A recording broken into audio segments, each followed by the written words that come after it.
MTN SME Hub. Link to growth. Link to success. Link to the ultimate resource for business advice and insights.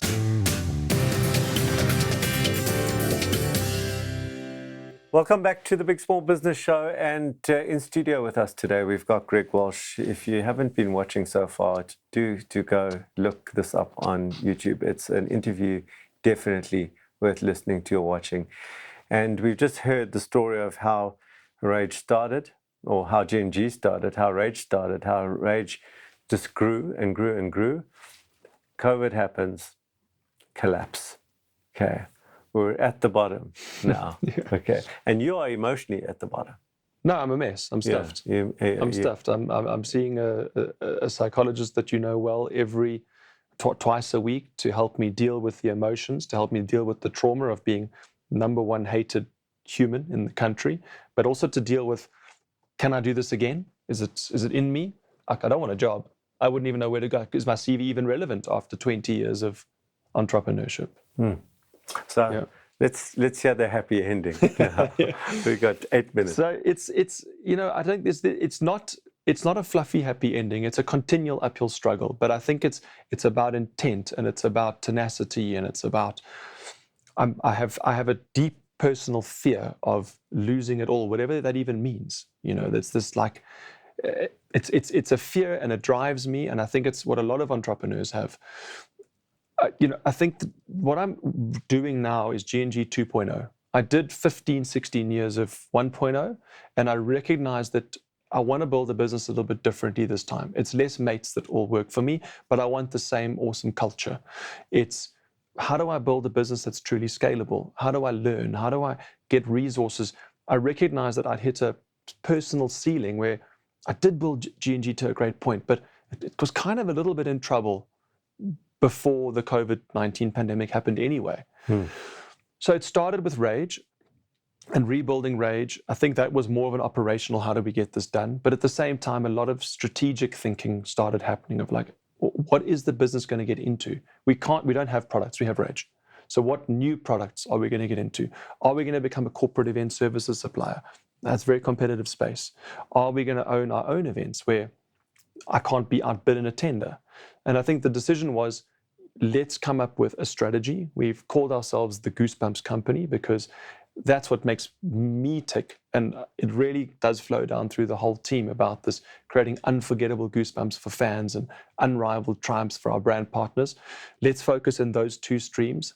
Let's have incredible event properties that we own, and let's have the best brand partners to help us make those thrive, because the ticket market in South Africa isn't like the global market where you don't need sponsors. Here, it's part and parcel of the package.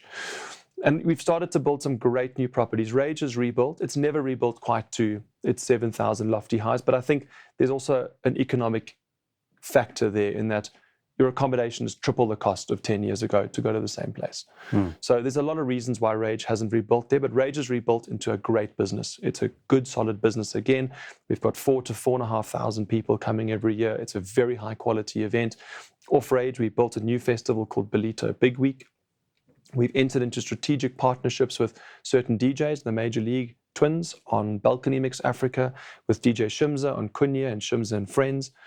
And the most exciting property that is really fueling my own creative passion, because it's my wheelhouse, it's my world, is a new partnership with the Marble Group, who own an incredible chain of high-quality restaurants and bars in Johannesburg, Marble, Saint, Zoo, and Pantry. We've launched with them and Grid Worldwide, the design agency, the luxurious Marble Circus.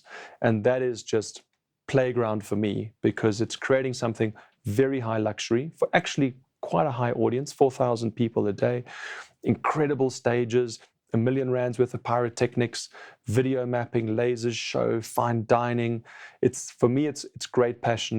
And the next part of the journey is what am I deeply passionate about? What is my team deeply passionate about? We've rebuilt a team of 20 people again, a great team, a much more diverse team in terms of cultural background, skill set. What are we all passionate about, and how do we go after creating great value properties? Also, maybe even for me, finally beyond music, because music's been a big part. But now we've got music, and food.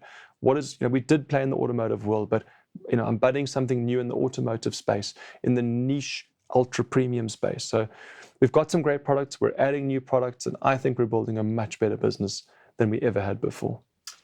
Greg, if there's somebody watching this right now who's in that dark phase, in that place where they're thinking they want to give up, you can say, keep going, and, you go, but Yeah. really, what do you draw on to pull yourself out of that moment? My best mate died of cancer when he was 31 years old, and I lived every moment of that journey with him, every chemo session, and I never thought I'd get out of that. And what I've learned is, and I've had hard times in my life, this too shall pass. Whatever you are dealing with now, it is finite. It will pass. It doesn't matter what you've done that's awful or how difficult a moment in business or personal, it will pass. And you have to find within self the grit to fight on. And I can't recommend professional help enough, whether it's mentorship, psychology. You don't always have to do it on your own, but you can do it. It will pass, and get help, because help helps. Last question from me is around about rebuilding a team, because often there's there's the old way, and you speak about G&G 2.0. Like, how do you, from a leadership perspective, go? There's so many things that you got right in the past, and you could see them becoming irrelevant over time. Yes. But so how do you choose what to bring across into a 2.0 moment, a renewal of sorts? How do you choose that? How do you make that call? Well, I think I can't change myself, but I can learn. So I've got to bring the part of me that people were like, we'll fight for you, we'll die for you, we love your vision, because that's been a big part of me. And I think I got that right. But I never got, how do you structure a team professionally? Because there's science there. Great businesses have been built over hundreds of years, and there's literature, you've got flow code, there's many ways in which people can learn about how to structure. And I'd never bothered to do that. And that's what I've invested a huge amount of myself into now, is teaching myself how to structure teams, how to create accountability, how to do performance reviews, how to create structure in departments and divisions. This, for me, is what's helping me to take the chutzpah that Greg had, which was go, create something, good vision, creative, but boom, ceiling. And educating myself professionally is what's making the difference for me. So if I can close off, what I'm hearing, Greg, is that it's the yin and the yang of the exciting and the boring. It's the boring stuff around building a business together with the exciting and the passionate stuff. It's the combination of the two that will take you to the next level. Absolutely. Greg Welsh, thank you for sharing so openly and honestly your story. I've heard your story before. Every time you tell it, I hear new facets, and I'm fascinated by your story, and only good things for you into the future. Well, I hope you enjoyed today's show as much as I did.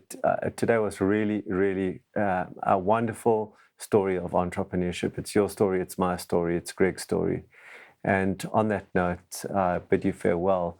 Do remember, if you think it, write it down and make it a reality.